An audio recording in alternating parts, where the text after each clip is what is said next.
عوام کے ساتھ جو سلوک کیا گیا وہ بھلائے نہ بھولے. 5.8 کی شرح نمو سے ترقی کرتا ہوا ملک منفی اشاریوں میں چلا جائے کمال کی بات ہے، چلانے والوں کا بھی اور لانے والوں کا بھی. کیا اس کے اوپر حمود الرحمان کمیشن طرز کا کوئی کمیشن بنے گا؟ یہ سوال میں اس ایوان کے سامنے رکھتی ہوں.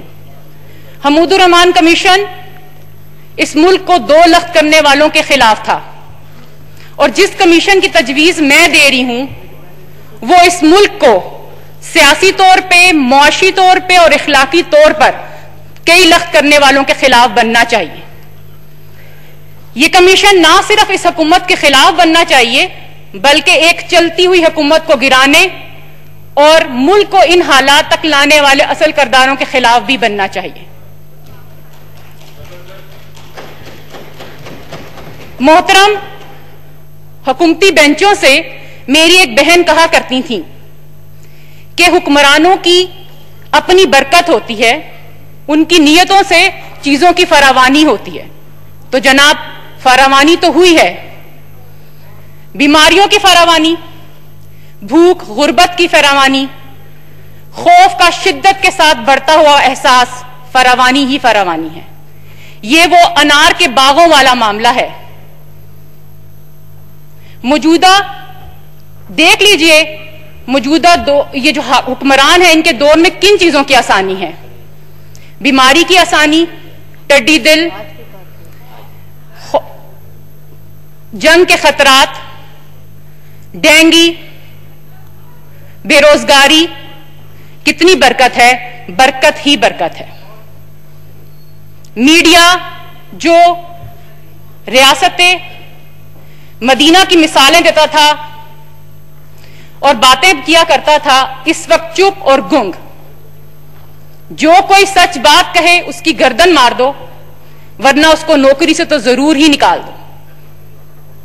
خیالات کو ایک مخصوص سانچے کے اندر فکس کر دینا، یہ ہے نیا پاکستان. آپ کا پاکستان، میرا پاکستان.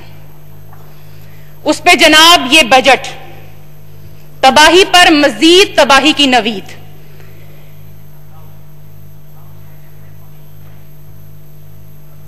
اس بجٹ میں کسی کے لیے کوئی ریلیف نہیں دیا گیا. محترم، کرونا نے پردہ کیا ہوا ہے.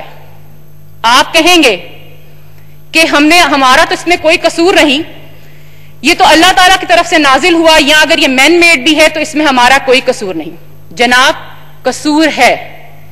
ہمارا قصور یہ ہے کہ ہم ان دوسرے ممالک کی طرح اس پر قابو نہیں پا سکے اور مکمل طور پر ہم ناکام ہو گئے. ہر جگہ یہ ریڈیوس ہو رہا ہے، مگر یہاں پر بھی ترقی کرتے ہوئے ہم تیسرے سے چوتھے نمبر پہ پہنچ گئے ہیں. اور خدا نہ خواستہ اگر اسی طرح سے رہا تو ہم پہلے نمبر کی طرف روا دوا ہوں گے.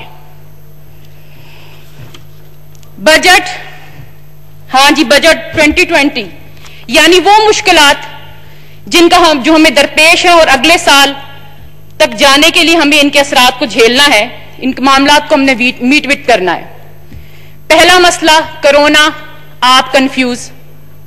کرونا نے جو زخم دیے ہیں یا جو زخم دینے ہیں اس بجٹ میں، اس کے لیے ہزاروں صفحات کی ضائع ہو جانے والی ردی میں کوئی حل موجود نہیں ہے. کہ ہم کرونا کو کرپشن میں ڈال دیتے ہیں اور نیب اور شہزاد اکبر کے حوالے کر دیتے ہیں. کم از کم ان دونوں کی تو لاٹری نکلتی رہے گی.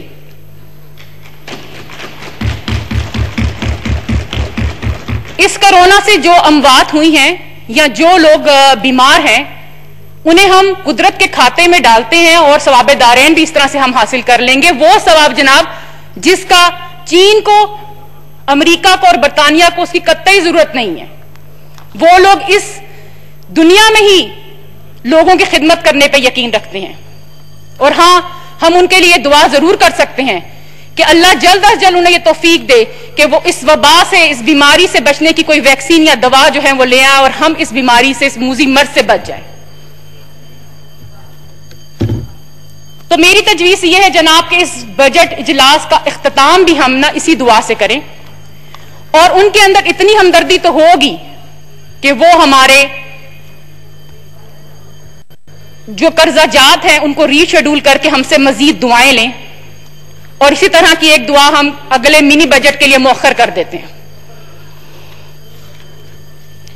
بڑے مسائل میں ٹڈی دل بھی شامل ہے۔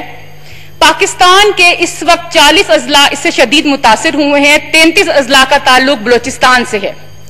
یہ ٹڈی دل ابھی لوکل ہے، ولایتی، افریقہ کی اور ایران والی ابھی آنی باقی ہیں۔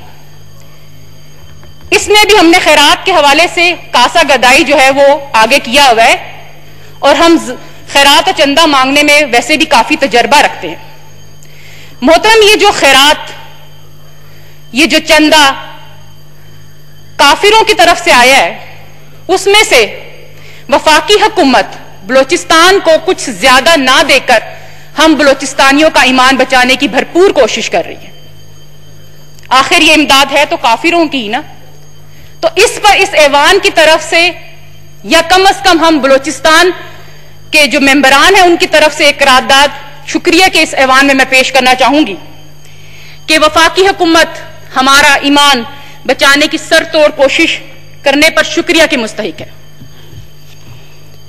جناب اسپیکر، امن ایمان کے بعد اللہ تعالیٰ کی دی ہوئی بڑی نعمتوں میں سے ایک نعمت ہے۔ اس وقت پاکستان پر جنگ کے سائے منڈلا رہے ہیں، سرد بارڈر گرم ہوتے جا رہے ہیں، مگر یہاں پر بھی ماشاءاللہ سے ہماری حکومت اپنے ریکارڈ کو نہ توڑتے ہوئے وہی کنفیوژن، بے عملی اور ہوا میں باتیں کرنا۔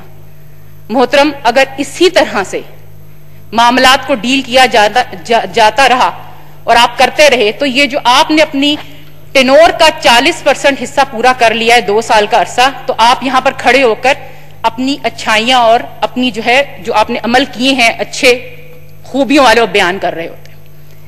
محترم، آپ خوش نصیب لوگوں میں سے ہیں کہ جنہوں اس وقت اسٹیبلشمنٹ اور ملک کے دیگر ریاستی ادارے، میں یہاں پر نام نہیں لینا چاہوں گی، سپورٹ حاصل ہے۔